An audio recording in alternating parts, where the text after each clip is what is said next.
Rock Solid Families wants to thank Casey's Outdoor Solutions for sponsoring the Rock Solid Families podcast.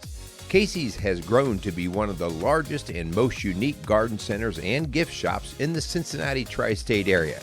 Whether you are looking to take on that next landscape project or simply add a little home decor to your house, Casey's has you covered. Located at 21481 State Line Road, Lawrenceburg, Indiana. Call them today at 812-537-3800. Let Casey's help you add beauty to your home.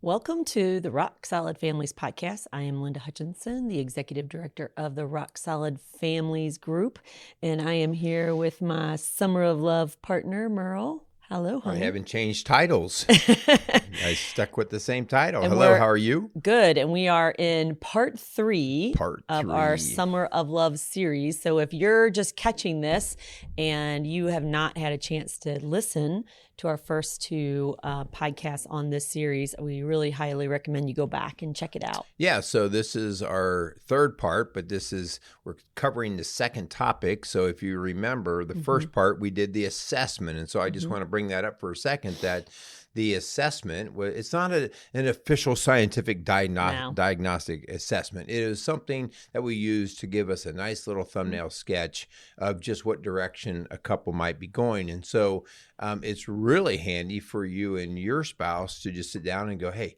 it's 16 questions. Let's just run through this thing, okay? Yeah. And so if you didn't get that, it is linked into our show notes. So you can open that up. It'll take you all of about 5 minutes to scroll through it and even score it. And then at the end of that, you'll score that in various columns, 4 different columns, where we cover communication, emotional wellness, physical intimacy wellness, and spiritual wellness. These are the 4 areas that probably, if we're having some struggles, it's something in those areas. Yeah, and so what we did is we divided up that assessment into those 4 categories. And so you actually get a score, a snapshot for each of those areas. And so what we did in part 1, we said, hey, for the next 4 weeks, this 4 sessions, we're going to be covering one topic at a time. So last week in part 2, we covered our first topic, and that was the whole idea of communication. And What'd you say?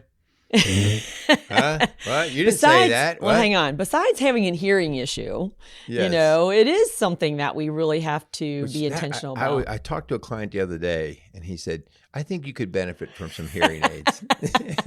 Because a couple times I said, because you got a real soft voice. And I'm like, what? Yeah, what'd you say? I'm like, you know what? You're probably right. I've been told that more than once. So communication, it's all about feeling heard and understood, and just beyond the whole idea of hearing aids, it's really being intentional and taking the time to listen and reflecting back on what your partner is saying. So we really went through this 10 steps of really the rules of engagement, how to have communication. And this isn't just with your spouse, honey. This is with your siblings, your parents, your coworkers, your employees, all different kinds of things. We have lost this ability through our thing called the phone. We really have lost this gift of how to communicate with each other well. Yeah, very much. And so this week, we are going to cover, so last week you did communication and the wellness in your communication. What you did last week is going to lead right into a lot of what we're going to talk about today. Today, we are going to talk about your emotional wellness. Okay, so and the emotional side, you might think of it as where dreams and feelings and just how you're doing, like that part that's hard to put this quantifiable test number on it to say, emotionally, I am at this number. But everybody, we know that feelings are real. Just like love, you can't see, but you can experience. We know that emotions, you can't really see it, but you can definitely feel it. And so we can't deny that those are a big player in how our relationships go. And so that's what we're going to tackle today. Yeah, and you're right. And honestly, sometimes we don't realize we're not feeling it until it's not there. And then you're like, oh, I'm missing something. What am I missing? Maybe it is feeling empathy, whether it is connection, whether it is trust, whatever it is. So, but before we do that, we need to thank our sponsors. Let's do it. We want to thank Casey's Outdoor Solutions and Maxwell Construction for their support of the Rock Solid Family podcast, and really the nonprofit organization Rock Solid Families. And so if you're just finding this online and you don't know who we are, we would love for you to connect with us and check us out at rocksolidfamilies.org. You can find out all of our podcasts, all of our blogs, all about our coaching on that website. Yes. Okay. You ready? Yes. Do you remember when we were dating? Oh, yes, I do. Okay. 38 years ago. 39. Actually, we started 39. Wow. Isn't that crazy? That is crazy. 39. And so I want all of you out there listening to think about how you were feeling in the relationship with your person who maybe turned into your spouse, how you were feeling about those days of dating. And I say that because there is something going on there where you feel connection. You'll even hear couples talk about, we were made for each other. We are soulmates. We are connected. You get me. You complete me. That was a Jerry Maguire movie. So there's lots of different sort of this weird connection that almost creates an excitement in you. Okay. And that's not to be dismissed. If you didn't have that, chances are you wouldn't be dating that person for very long. So it's like, okay, so what is behind that? And so that's kind of what we're going to start to get into a little bit of. How do you feel about your partner these days? Is there that level of interest and excitement? Is there that dreaming that's going on? Remember, hon, when we were dating and not just are we challenging ourselves with, well, where do you want to be in 5 years? But you're also like, well, what about our careers? Well, what about kids? Well, what kind of house? What kind of car? So there's all these different things. And even if they're outside of the marriage, they're the things that the two of you are looking at doing together. Yeah. John Gottman, who's one of the leading researchers in marriage and family, he describes this as being one of the key elements in a successful, healthy couple. And so if you're not dreaming together, that is a red flag. And so we're kind of using that as a little bit of a barometer. Some of those questions, a lot of the questions that you answered about emotional wellness really had to do with, are you dreaming together? Are you planning for the future together? Yeah. So now fast forward to where you are in your relationship now. And, to some degree, there's always some letdown. There's some disappointment.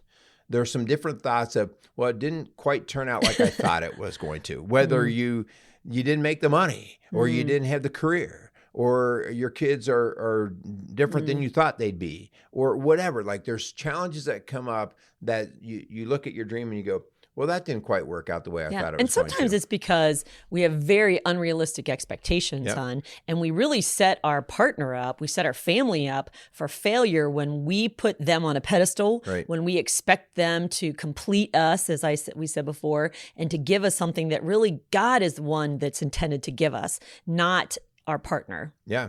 And so if you did attach your partner to the thing that was helping you complete that dream, and somehow that dream didn't work out, and now it's very easy to start pointing fingers back at each other into that sense of blame and really thinking, well, they didn't hold up their part of the bargain.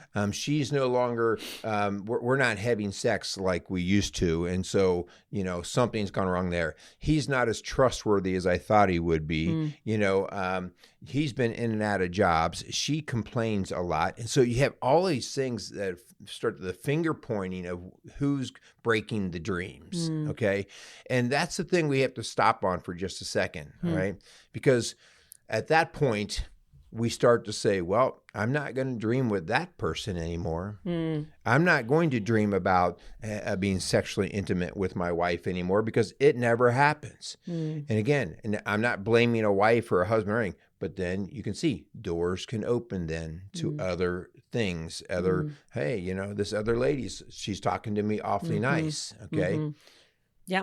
And we also will just shut down the whole idea of sharing that dream with a partner, and we'll just go and take care of it ourselves. We'll start dreaming ourselves, and we'll start pursuing that career, right? Or we'll start having our eyes on someone else thinking, okay, well, if they're not going to meet my needs, I'm going to go seek it somewhere else. And you've got to really align your decisions and your heart with what God is calling you to do. I'm not saying you should be in a loveless marriage.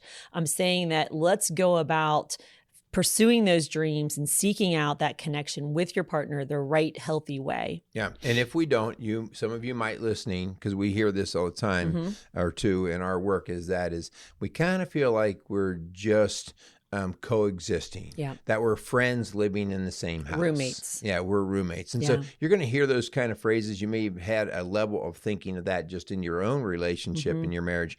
And so, hon, let's go after how can we help? Okay, Yeah, so we're going to get into, I think we have 5 different things that we're going to really hit on hard to say, if you can start doing these things, you're going to see some dreams come back. And hon, I know there's going to be people that are listening or thinking it's too late.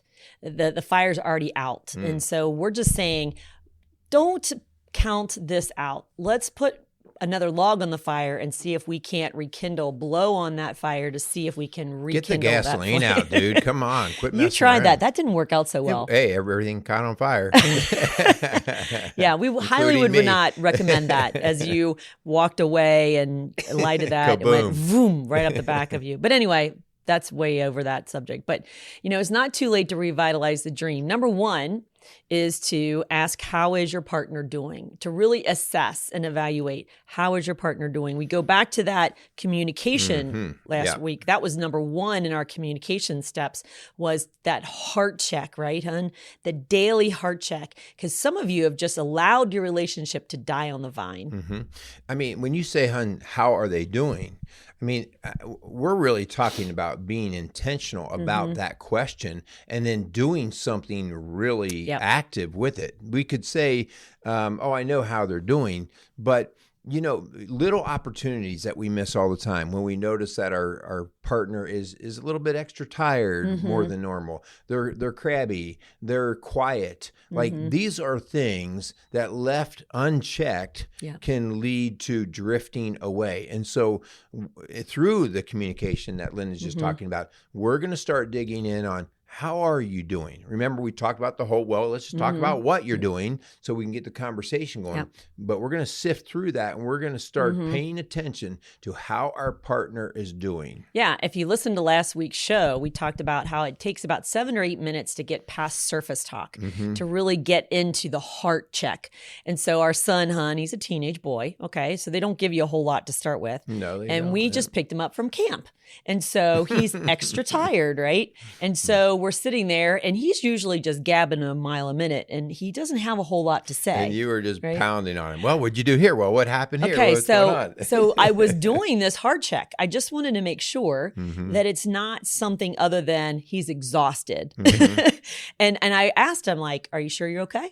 Did anything happen? Yeah. And he's just like, no, I'm exhausted. Okay. Yeah. So sleep it off. Okay. But if day after day after day, after he comes back, I still get the same response after he's slept and he's, eaten and showered. And so I'm going to check in again. Yeah. Right. Yeah. So we can't let that just go and just assume that everything is okay, because there could be something deeper. And if I don't really pay attention to that and keep a heart check going, then I might miss something really important. Yeah. So number 1 is start checking in on how and taking note on how your partner is doing. Okay. Number 2, and so I want to connect, hon, to a concept here. All right. And it's a concept because you could take it literally and it would confuse the whole thing up. Okay. And that is, your heart equals hope. And when we talk about heart, I'm not talking about the physical heart. I'm talking about the spiritual heart, okay? When we say, man, that guy has a heart for baseball. He has a heart for his wife. We have a heart for something. That means we have a passion for it, okay? And where our heart is where our hope comes from, okay? And without hope is the fuel, guys. It is a fuel. Like we've talked about depression before, and when somebody is depressed to the point of being suicidal, they will say, there is no hope.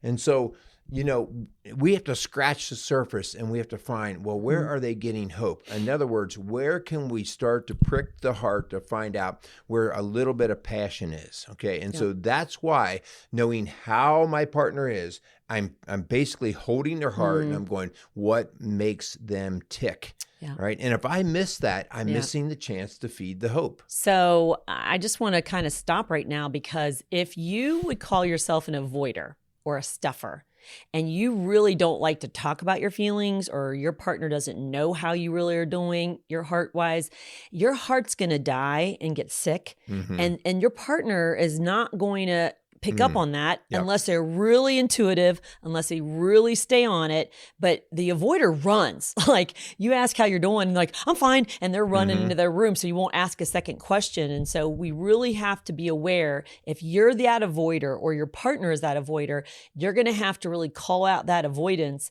and say, I know this is uncomfortable for you. I know you don't like to talk about your feelings, but I need to make sure we're okay, because that's going to equal the hope. Otherwise, man, if you just pretend and think that everything's okay, there's something really boiling underneath there that could really get ugly. Yeah. And it just sort of builds over time, right? I think it's important too, when we talk about the heart, not only do I want to know that heart equals hope, but I'm very blunt about this, because us guys just are not always very perceptive of things. Oftentimes ladies go, he should know. He should know how I'm feeling. I mean, we've been together for 20 years. We would like to say yes, but the reality of it is we can get so interfocused, okay, and just even selfish, that sometimes you have to help, all right? And so sometimes the idea here is we've got to learn to recognize it. So the best way to me to find out about Linda's heart is to say, how are you doing? What makes you tick? What would you like to do? All right. And to actually take note of it, to know that if one of the things that Linda loves to do is to go to a particular restaurant, then why do every time we go out, we just go wherever I want to go? Like, in other words, occasionally we try to feed each other's hearts. If your husband loves to go out and work on his car and it just drives you crazy, you're stealing his heart. And so again, you have to balance that back and forth to say, hey, I know this makes your heart good. I know it makes your heart good. So go do it. All right. And you reciprocate back and forth on that, guys. And so if you don't know what feeds your partner's heart, you got to figure it out. Okay. Yeah. And sometimes you just blatantly say, man, what feeds your heart? Yeah. And really, if you've been together 20 years, you should be paying attention. Linda knows, like, I was able to feed my heart today. You need to work out. I went for a bike ride So today. if it's all possible, if it is not 20 degrees below or it's pouring out, maybe even then, you find an indoor option. But, and that leads to number 3, hon. Are you helping or hurting your partner's heart? Yep. Are you stepping on it, knowing that they feel insecure about you talking to other women? Or do they feel very angry when you go out and spend money you don't have as a couple? Like, are there things that you're doing intentionally and maybe unintentionally? But if you don't do that daily heart check, you're not going to know, wow, that just really hurt, or wow, that really just helped. And so that's where that daily work comes in. I'm going to call out the men here, because a lot of the time we go, okay, I need to do better at figuring out my wife or my husband. I need to do better. And so that's like, I have to do something. But us men, a lot of times, do a terrible job. They're like our 15-year-old son. They keep, because it's, maybe they're not interested. They're not comfortable. Emotions are weird. And so their wife is knocking on their door all the time, and they come back with, I'm fine. It's no big deal. All right. And listen, all of a sudden 15 years of that goes on and you're wondering why your wife's going, I don't know what else to do anymore. And then you have withdrawn. And so you men, us men out there, we have to be better. I'm an avoider personally of these things. And so I kind of have to be in the right mood to go down that road. But I know that there is that time where Linda needs to know how I'm actually doing.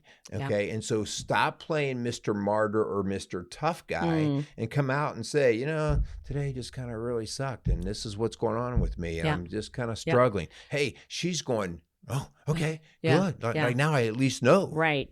But especially, honey, if there's a rupture, if there's been infidelity, pornography, addiction, if there's been something that has ruptured the relationship, then man, you bet you have just stepped on their heart and poured gasoline on it and set it on fire. And you're going to have to do everything you can to restore and protect that heart again. And so if, for instance, you had an affair and you're not willing to tell your wife where you are, or, you have an addiction, but you're not willing to have any accountability on your phone, then that's a huge red flag. And you're doing more and more to hurt your partner's heart instead of bringing that emotional wellness and connection together as a couple. Yeah, it's good stuff. Okay, so let's go to number 4. Yep. So number 4, we want you to remember this phrase. We know you've all heard it, but I oftentimes find with couples I work with that they don't really internalize this to understand it, okay? And the phrase you've heard before is, and the two shall become one. And the two shall become one. So it's referenced in Genesis 2:24 and in Matthew 19. And in both of those passages, it makes a reference that you're going to leave and cleave, and the two of you are going to become one flesh, okay? And so this is so key because I think, especially in our day and age where we're all about like getting it done, getting the job done, people think on the physical plane. Hey, we both work and we both pay the bills and we both have a house together and we both made kids together. And so they say, wow, we're a good team, right? And that is part of it. That is definitely part of it. But the part that's often lacking is the part where we're not one in emotion. And so this is, I use this example all the time, so I throw myself under the bus. I talk about the idea of how selfish I am when it comes to pain. And that is, you wake up in the morning and the bedroom's still dark and you're walking around the corner of the bed and you kind of have your eyes half closed and you bump the bedpost with your toe. You stub your toe. I've never done that before. And maybe, yes, maybe. And all of a sudden, I'm still laying in bed and I hear, oh. And my selfish side says, oh, glad it's your toe and not mine. Or, haha, stinks to be you. I wouldn't do that. It stinks to be you. Yeah. So the idea there, guys, is my selfishness when it comes to things that are going to take me off my path says, ooh, you can keep that pain. I don't want it. When what we're called to do is feel each other's pain, or at least try to be aware of what we need to do. So a practiced right thing to do is when you know that your partner's in pain, you can't take the pain away. That's not your job, okay? But your job is to say, oh man, that had to hurt. What can I do for you today? How can I help? You're not going to be walking very well today, and my legs are still walking fine. How can I help carry your load? And so that's an emotional lifting and carrying of each other, which is oftentimes uncomfortable. I don't want other people's baggage, but when the two became one, beyond the physical side, this is the emotional side we're saying. And hold that thought, because we're actually going to be back next week and we're going to talk about, the physical piece, and then after that, the spiritual piece. And so this two shall become one comes in all three planes. And so we're really talking about, carrying each other's load and not leaving each other high and dry and trying to have them take care of it on their own. When you committed to your life to one another, you committed to share the load together, which leads us to number 5, hun. And that is literally putting yourself in someone else's shoes, having that empathy. And are you feeling what your partner is feeling? Are you hurting when they're hurting? And so empathy is literally carrying that load, but also putting yourself into their shoes instead of what is in it for me? How does that affect me? It's what's going on for you. And so we want to have that empathy. You didn't read how I called it. This is really cool. What's that? Number 5. What? The key is empathy. Oh, it's got a rhyme. Yeah. Oh, See, sorry. And guys, you boil all this down and you say, why are we emotionally in a desert? We get into the emotional desert because we don't do a good of equally being empathetic. And I say equally because if one person's always empathetic and the other one's like an old rock over here, the one who's always empathetic will become exhausted. It's like, I just can't keep doing this because it takes energy to feel somebody else's pain. But when we take the time to say, what would it take for you to have your dreams? What would it take for me to have mine? How can I help carry your load back and forth? The key to all of this emotional connectedness is through empathy.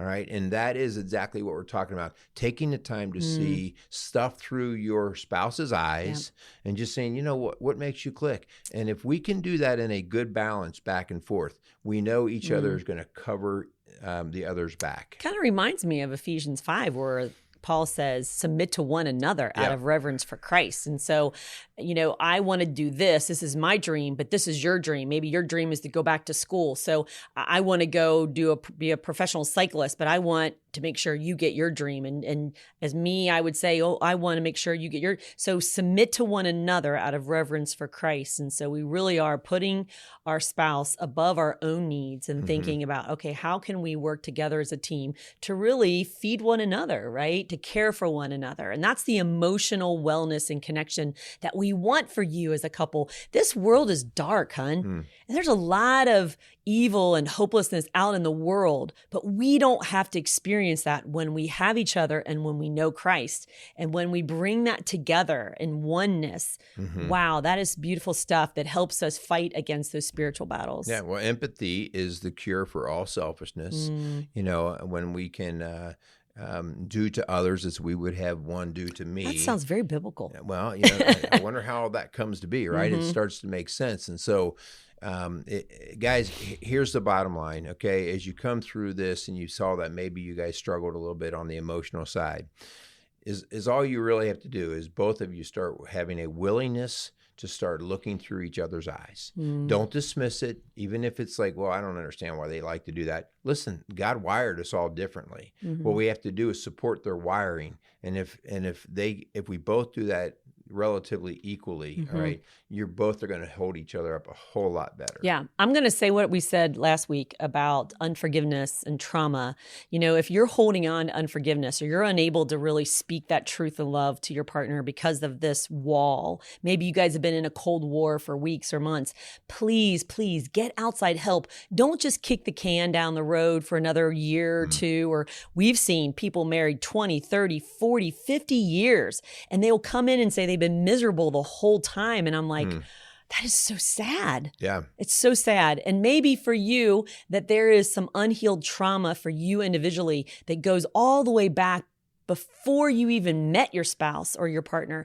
Please get the help so that you can heal and that you can be the best version of yourself for yourself, your spouse, and your family. And that's a great point with the trauma, because trauma can be what sparked the heaviest emotion that you've ever experienced, and it's overwhelming to you. Yeah. And so in order for you to live another day, you have to figure that out. Either you walk through the trauma and the emotions, or many of us just box it up and say, we'll leave that in a closet back here. But if that keeps you from dreaming, if that keeps you from being emotionally available, and reachable, then that will start to definitely penetrate your marriage or your relationships. And so trauma is a big deal. Yeah, and it's usually down the road. It's not immediate. You try to make it work. You put a bunch of Band-Aids on it, and the wound is so infected and it's so seeping and gaping whole that it can't hold with a Band-Aid. And so please, we are here to help Rock Solid families. We do that all the time. We can do that in our office in St. Leon, Indiana, or around the country via Zoom. So please, if not with us, someone that can walk alongside you so that you can have this emotional wellness and begin to dream again with your spouse. All right. So that's part 3. And so next week, you got to be there, guys. We are jumping into the physical. Hello. And did I say sex or physical? Physical intimacy. Oh, yeah. They're the same. No, they're not. Oh, jeez. Stay tuned. Guys, Come stay back. tuned. Next week, we are going to do part 4, and we're going to take a look at the physical intimacy side of things. All right. So as Linda says, if we can help in any way, please get in touch with us. Our rocksolidfamilies.org website. You can find out what we're doing. You can also call our office at 812-576-7625. A huge thank you to Maxwell Construction and Casey's Outdoor Solutions for all their support. So I think that's it. Let's get out of here. Yeah. So thank you for listening to the Summer of Love series and to Rock Solid Family Podcasts, building a stronger community, one family at a time. Make it a great day.